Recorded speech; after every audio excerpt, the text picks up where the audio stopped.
Alors, par contre, à force de ne pas prendre de décision, on a l'impression que la seule chose qui arrêtera les gouvernants français, c'est le FMI. C'est-à-dire que c'est le moment, on voit qu'on est dégradé année après année par maintenant toutes les agences de notation. On voit que la Banque mondiale nous dit que ça ne va pas. On voit que l'Europe nous dit que ça ne va pas du tout et qu'ils font de plus en plus les gros yeux. On voit que la BCE nous dit que ça ne va pas du tout. Et on voit que maintenant le FMI nous dit qu'ils sont en train de préparer leurs valises pour venir à Paris. Donc ça devient, la situation est grave, mais quand on regarde objectivement le budget qui a été proposé là par nos gouvernants, de manière purement factuelle, sans juger le bien fondé des choses, ce que l'on voit clairement, c'est qu'il y a plus d'impôts dans un pays qui est déjà le recordman du monde de l'impôt, et il y a zéro réduction dans les dépenses. C'est-à-dire que là, vraiment, il n'y a pas de diminution des dépenses, il y a une hausse des impôts. Donc, vraiment l'inverse de ce que nous demandent en principe les grands organismes, ce qui donne pour moi la solution qu'on ne s'arrêtera que le jour où on ne pourra plus emprunter et où le FMI ou l'équivalent, parce que ce sera plutôt un Troïka, BCE, Europe, FMI, viendront nous arrêter. C'est à ce moment-là qu'on fera quelque chose. Et donc, avant de commencer, j'aimerais remercier le sponsor de cette vidéo, que maintenant vous connaissez bien si vous suivez la chaîne. Il s'agit de or.fr. Or.fr, vous savez, c'est une plateforme qui vous permet d'acheter de l'or et de l'argent physique. Et ça, c'est très bien, aussi bien pour les particuliers que pour les entreprises. Ils se fournissent exclusivement auprès de raffineurs certifiés. Et votre or, il y a deux moyens de l'avoir. Soit vous le laissez stocker dans les coffres de or.fr, hors du système bancaire. Et dans ce cas, or.fr vous fournit un certificat de stockage à votre nom propre qui vous permet d'aller voir dans les coffres si votre or est bien là et de le récupérer à tout moment. Et puis la deuxième solution qu'ils offrent, c'est la livraison de votre or. Vous achetez l'or, ils vous le livrent en France, c'est certain, et ils peuvent même vous le livrer un peu partout dans le monde. Donc c'est un énorme plus. Un peu partout, pardon, en Europe. Et donc c'est vraiment un énorme plus. Voilà. Si vous voulez des détails sur l'offre de or.fr, vous allez dans la description de la vidéo. Et si j'ai été un peu distrait, c'est parce que en fait, nous sommes aujourd'hui sur plusieurs plateformes. Nous avons commencé une diffusion sur la plateforme Kik et la plateforme Kik était en train de biper dans tous les sens. Et je n'y suis pas habitué à ces bips, donc ça m'a un peu perturbé. Et pour démarrer cette séquence, je vais lancer Philippe, mais sur une question que nous pose Cyril Allemand. La vraie question, c'est est-ce que le FMI est dimensionné pour notre dette officielle et officieuse? Est-ce que vraiment ce genre de véhicule qu'est le FMI peut nous permettre de faire quelque chose, ou est-ce que même le FMI, finalement, il ne peut pas gérer des pays comme la France? Il peut s'attaquer au Togo et à des pays comme africains, mais pour la France, c'est un peu gros pour lui. Le FMI n'a pas les ressources financières pour venir en aide à la France à hauteur même de 310 milliards. Et comme tu le dis bien, effectivement, le FMI, ça va bien pour le Sri Lanka qui a fait faillite il y a 3 ans, ça va bien pour le Togo, ça allait bien pour l'Argentine. C'est un très très grand pays, mais aujourd'hui son PIB est tout petit. Donc là, le FMI peut effectivement intervenir, mais c'est surtout le signal que ça enverrait signifierait que la BCE a échoué en fait, et le FMI aurait très très bien pu intervenir en Italie en 2012 ou 2013. Ils étaient dans une situation qui était plus critique que la nôtre. Alors certes, avec ce qu'on appelle des excédents primaires, enfin l'Italie était plus endettée que la France. Et l'Italie, effectivement, a fait une réforme des retraites. Elle a réussi en partie à consolider le fond du tonneau des Danaïdes. Moi, j'ai cette image, quand on examine le budget d'un ménage, avant qu'on envoie un conseiller pour régler les litiges avec la banque parce que vous êtes à découvert, les litiges avec le fisc parce que vous devez encore de l'argent, vous avez des arriérés et tout. On va regarder le budget du ménage et on va dire voilà quelles sont vos dépenses, quelles sont vos recettes. Alors les recettes, ça peut être les salaires, ça peut être les revenus du capital, ça peut être des tas de choses. Et puis on regarde ce que vous dépensez. Donc si vous avez des revenus un petit peu, on va dire illimité, évidemment que tous les week-ends à Deauville, 2 semaines de ski à Courchevel et de l'équitation pour les 3 enfants, ça le fait pas. Mais quand vous avez un ménage qui est tout à fait raisonnable, quand il n'y a plus les moyens de rembourser les créanciers, à un moment, on est obligé effectivement de faire ce qu'on appelle un write-off ou de déclarer que la personne est insolvable. La France, ça peut pas arriver, ça. On est encore un pays d'une immense richesse. Donc l'hypothèse FMI, je l'exclus. En revanche, ce que tout le monde pourrait nous dire, que ça soit le FMI, que ça soit n'importe quel cabinet conseil qui nous coûte d'ailleurs des milliards pour conseiller l'Élysée, les ministères, etc., c'est que quand on regarde la dépense du ménage, généralement c'est madame qui regarde si on a bien mis ce qu'il fallait pour payer le loyer, payer l'électricité, payer les divers abonnements, la nourriture, les frais de scolarité. Mais si monsieur va jouer au casino et qu'il perd, et qu'en plus de ça, il rince tous ses potes, ses tournées générales pour l'Ukraine et des mises invraisemblables pour l'Europe. Tiens, faut mettre 6 milliards de plus. Ah bah tiens, tout sur le 13 et j'ai comme ça des appels de fonds qui sont jamais discutés. L'Europe me demande 6 milliards, poum, je les mets. Et puis le président se déplace dans un pays, embrassade avec le président, le roi ou le premier ministre. Ah bah tiens, on va te filer 1 milliard et demi pour décarboner.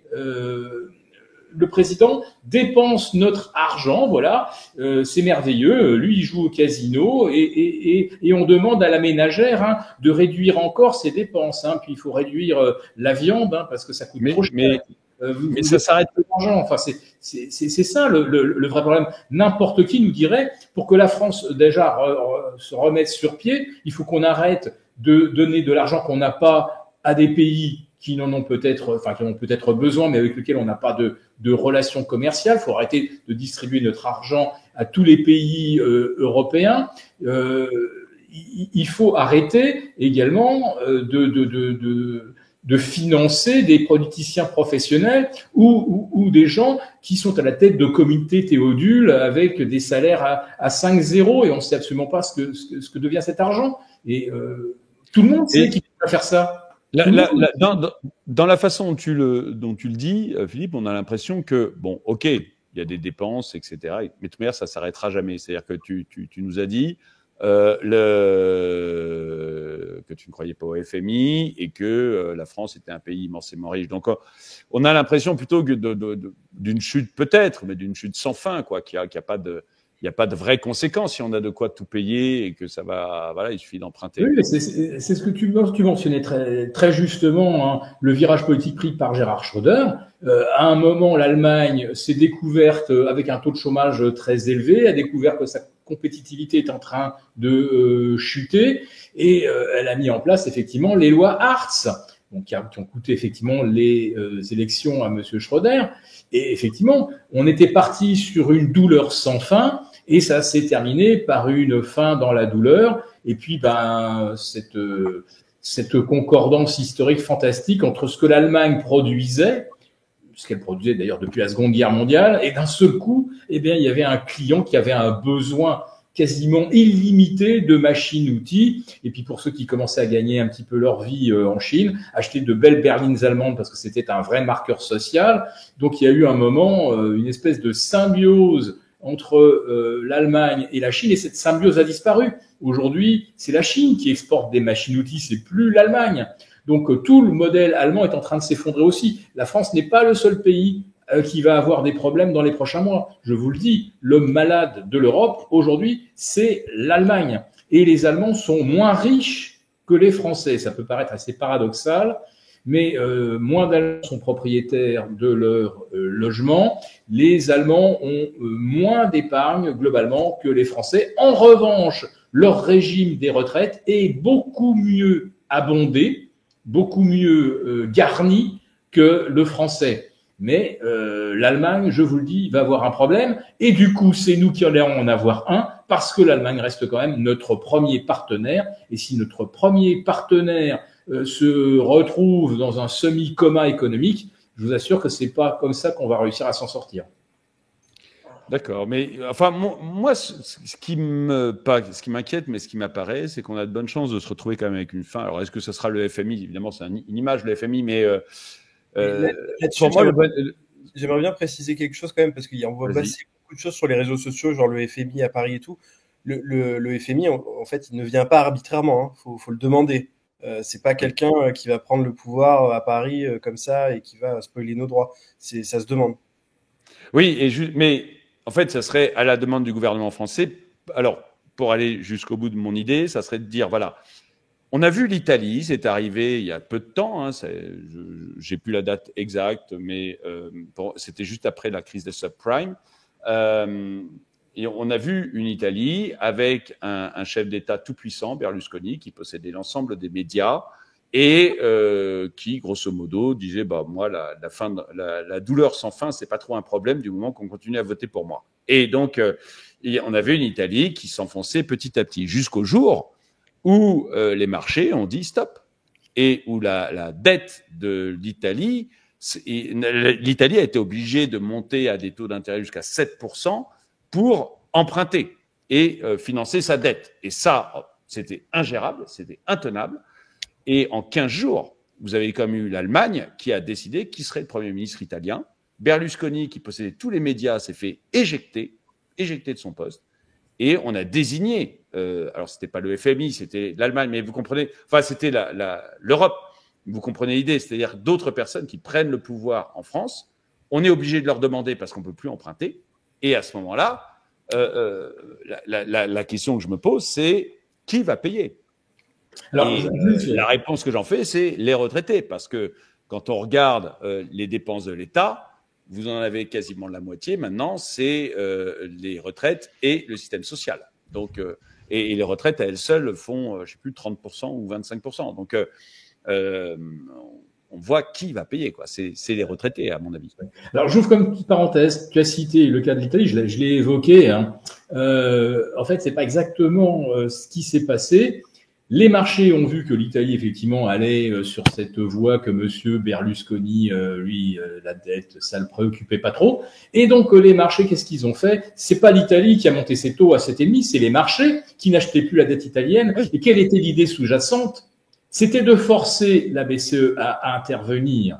Les marchés ont forcé la main de la BCE et les marchés ont forcé également la main des Allemands parce que la Bundesbank, à l'époque c'était Jens Weinmann, ne voulait en aucun prix évidemment que la BCE se mette à racheter la dette italienne au-delà des cadres fixés par la BCE, c'était ses statuts, et ce sont les marchés qui ont forcé et les Allemands et la BCE à intervenir pour soutenir la dette italienne. Et puis, bien sûr, l'Europe a décidé de remplacer monsieur Berlusconi. Mais c'est pas l'Italie qui a monté ses taux, ce sont les marchés qui l'ont fait à dessein. Et je le précise parce que c'est exactement ça qui se passerait en France. Vous verriez les taux monter à 4,5, 5, 5,5. À 5,5, vous êtes sûr que la BCE, elle intervient. Et là, elle fait comme pour l'Italie, au lieu de se limiter à 20% d'achat de la dette française, elle rachète tout et problème résolu. C'est ça qui se passerait. Et si ça ne marchait pas, alors oui, peut-être que là, on en serait venu à demander le FMI. Mais avant, les marchés forceront naturellement la main à la BCE. Et c'est la BCE qui viendra nous sauver.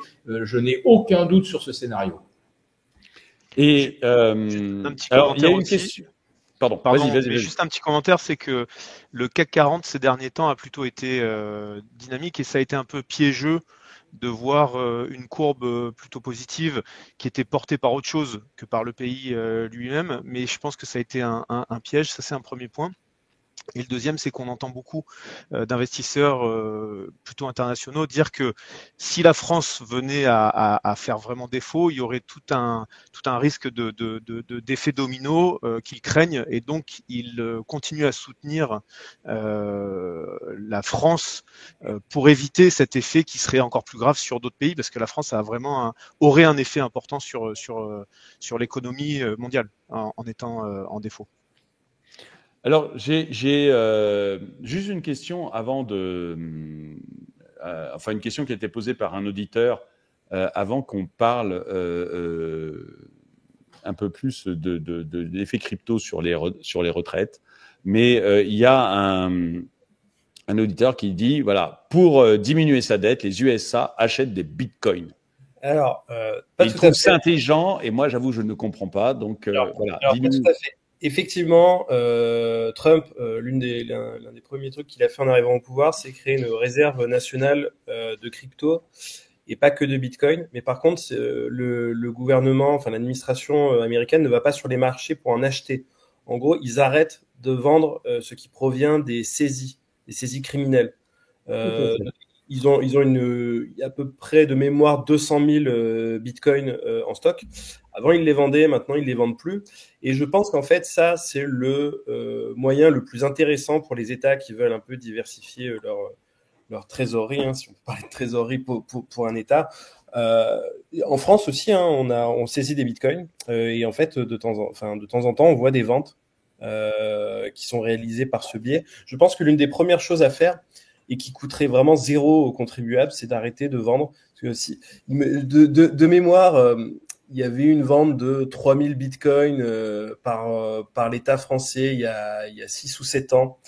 Et en fait, aujourd'hui, ça vaudrait forcément beaucoup plus. Et le bitcoin a toujours, même si ça monte, ça descend sur le temps long, en fait, c'est constamment en progression. Je pense qu'il faudrait qu'on commence à avoir une politique publique, en fait, avec ça, une vraie stratégie. Après, on peut imaginer aussi utiliser les excédents d'énergie pour pouvoir miner du Bitcoin sur le sol français. Vous savez qu'à certains moments de l'année, on produit tellement d'énergie qu'on est obligé de la vendre à perte à nos voisins, à l'Allemagne notamment. C'est quand même un peu dommage d'avoir à payer pour se débarrasser d'énergie qu'on pourrait utiliser pour faire tourner des mineurs de Bitcoin qui permettraient, par exemple, de sauver un peu le bilan d'EDF, hein, qui est lourdement endetté, pourquoi pas financer l'innovation dans le nucléaire, le maintien de nos centrales. Enfin, il y a plein de choses à améliorer. Et moi, je regrette que les différents gouvernements se pincent un peu le nez sur le sujet, alors que moi, en tant que journaliste, ça fait vraiment des années que j'essaye de les interpeller sur ce sujet-là, qu'il y ait des vraies stratégies. Et en fait, c'est tellement touchy en France, le sujet Bitcoin est tellement associé à la spéculation, à la criminalité, qu'en fait, je pense que les politiques estiment qu'il y a trop de risques en fait à se positionner sur ce sujet-là, et ils préfèrent ne pas en parler, et du coup, il y a zéro stratégie sur le sujet, alors que on est un pays qui produit énormément d'énergie via le nucléaire, donc on pourrait miner et être le plus gros mineur de Bitcoin au monde. Donc c'est vraiment rageant. Un détail près quand même, le Rassemblement national commence à en parler, mais le Rassemblement national, voilà, vous n'êtes pas sans savoir qu'il regarde beaucoup ce qui se fait aux États-Unis, notamment dans la politique de Donald Trump. Donc il y a une petite filiation à ce niveau-là, mais moi j'aimerais que tous les bords en fait soient capables d'en parler, au moins d'avoir une position sur le sujet. Et pour pour le Bitcoin, parce que moi, ce qui m'inquiète le plus, c'est les retraites. Le reste, je pense que on verse plus le RSA, les gens iront bosser, quoi. Mais les retraites, par contre, on ne peut pas demander à quelqu'un de 90 ans, ou on ne peut pas vous demander, vous, quand vous arrivez à 70 ans, et vous dire, écoutez, les gars, les retraites, il n'y a plus, quoi. Hein, débrouillez-vous, tant pis, c'est dommage, mais c'est terminé. Donc, et c'est vraiment ce qui m'inquiète sur le long terme, parce que c'est la première chose sur laquelle il faudra tirer. Bon, voilà, c'est comme ça, c'est ce qui nous coûte le plus cher. C'est 15% du PIB français, c'est la moitié des dépenses de l'État. ou quasiment. Donc, il n'y a pas le choix, il faut tirer là-dessus. Et donc, je suis désolé pour tous les retraités et les boomers qui vont râler dans les commentaires, mais voilà, c'est comme ça, c'est comme ça. Et donc, ma question, c'est est-ce que dans une stratégie retraite, pour préparer sa retraite, moi j'ai fait beaucoup de vidéos sur comment préparer sa retraite, j'étais plus sur les actions, sur les ETF, j'ai parlé d'immobilier, etc., d'or, mais est-ce que le Bitcoin, ça peut être une solution, ou les cryptos du manière générale, est-ce que ça peut être une solution retraite, ou non, c'est très très volatile et très instable? Non, moi, je pense que c'est une bonne stratégie. Encore une fois, faut pas tout mettre dedans. C'est dans une logique de diversification. Mais tu vois, quand tu parles de la volatilité du Bitcoin, le marché du Bitcoin a beaucoup changé. Vous aurez toujours le stéréotype. On va toujours penser que Bitcoin, ça peut prendre moins 50, plus 70 le lendemain. En fait, depuis à peu près 2 ans, les institutionnels sont vraiment arrivés sur ce marché-là, ce qui fait que ça a tendance à tasser la volatilité. Bien sûr que ça reste plus volatile qu'une action totale, mais on voit plus les mêmes écarts qu'avant. Vous n'êtes pas sans savoir que les ETF Bitcoin ont été lancés aux États-Unis, donc ça va faire 2 ans en janvier prochain. Aujourd'hui, il y a plus de 160 milliards en fait de Bitcoin qui appartiennent en fait aux institutionnels, à BlackRock, à Fidelity, à tout ce genre d'acteurs. Et donc en fait, cette professionnalisation, cette institutionnalisation du secteur, disons, donne plus de légitimité, mais aussi a tendance à calmer les variations importantes qu'il y avait sur les cours auparavant. Donc en fait, vous n'êtes pas forcément dans la crypto, mais si vous voulez, au sein de la crypto, Bitcoin, c'est l'actif le plus conservateur qui soit. Ça peut surprendre, hein. Mais donc, en fait, moi je ne peux que vous conseiller, en tout cas, de vous intéresser au sujet. Pas forcément, il faut pas investir parce qu'on vous dit d'investir. Faut vraiment regarder pourquoi ça fonctionne, pourquoi BlackRock a fait un énorme pari dedans, pourquoi il y a de plus en plus d'entreprises qui en mettent dans leur trésorerie, pourquoi il y a de plus en plus d'États qui veulent en acquérir. Une fois que vous aurez compris pourquoi, en fait, vous pourrez vous dire, ah, c'est peut-être intéressant quand même d'en avoir 5-10% de sa retraite, quoi. Oui, j'en parlais il y a peu de temps. Il y a David qui nous dit pour la retraite, il faut commencer la capitalisation. Et bon, c'est évident. Alors, faut savoir déjà que les fonctionnaires ont un régime par capitalisation et les élus ont un super régime par capitalisation. Hein. C'est toujours étonnant de voir des gens qui sont profondément contre la capitalisation, comme je vais la citer parce que c'est paru dans la presse il y a peu de temps, Anne Hidalgo, qui sont profondément contre la capitalisation, mais qui cotisent au maximum dans leur régime par capitalisation. Donc voilà, c'est toujours surprenant de voir ça. Donc oui, il faut commencer la capitalisation très tôt. Moi, j'ai toujours incité les gens à faire ça sur cette chaîne. Vous pouvez regarder des ETF. Si vous ne connaissez pas les actions par action, etc., parce que c'est plus compliqué, vous pouvez regarder des ETF qui vont couvrir un grand nombre d'actions différentes. Vous pouvez regarder les actions, bien sûr. Vous pouvez regarder des actifs plus... Et puis avoir un pourcentage... Vous pouvez regarder l'immobilier, même si en ce moment, en France, l'immobilier, c'est plutôt le piège à fiscalité qu'autre chose.